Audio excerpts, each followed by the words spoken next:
Successful application of the four-phase selling process hinges on your ability to maintain focus on the big picture and keep your eye on the prize. What is selling mode? At what point during the client interview do typical salespeople go into selling mode? When will this be effective and/or ineffective?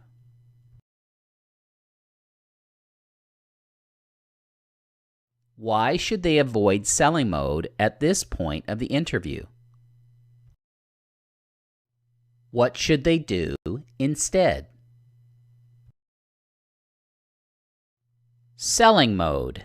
This is when the sales representative shifts gears and begins to sell by offering information, revealing features, advantages, and benefits.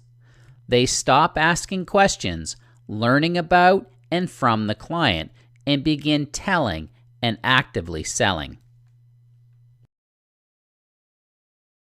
A typical salesperson will go into selling mode right from the beginning if they have a total lack of professional selling skills and are undisciplined listeners. Shortly after uncovering a small amount of information, such as what the current situation is, before uncovering, gaining an understanding of, and/or developing any client needs. This will be effective in a simple basic selling scenario with the general public, or when your product or service is fairly straightforward and has a relatively low price point. It will be ineffective when complexity or a degree of difficulty exists due to the decision-making process, number or layers of decision makers, and the sophistication of your product and the price tag attached to it.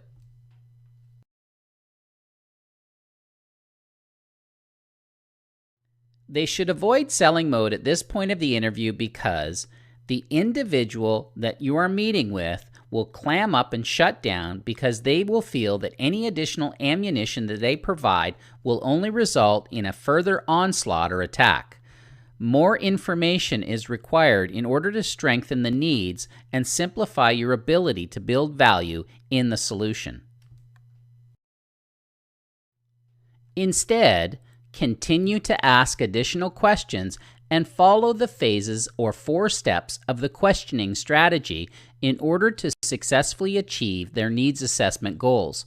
This requires patience, sophistication, and discipline. Learning Spotlight number 4. It's time to review what we've covered so far. Each question in the quiz has a 90-second time limit, and the quiz has a 15-minute time limit.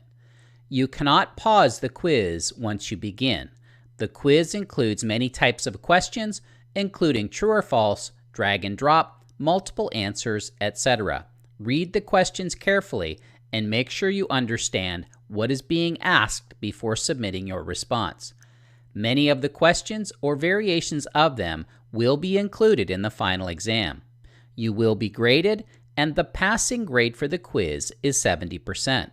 You will have 3 chances to attain a passing grade.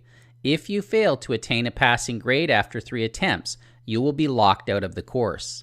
You will have an opportunity to review the quiz responses upon successful completion. If you wish to review the previous slides and sections, do so before advancing. Upon completion of the quiz, please click on the green Next button with the white arrow in order to advance to the next step in the learning path. This concludes step number 8 of the learning path. Please click on the green Next button with the white arrow in order to advance when you are ready to proceed.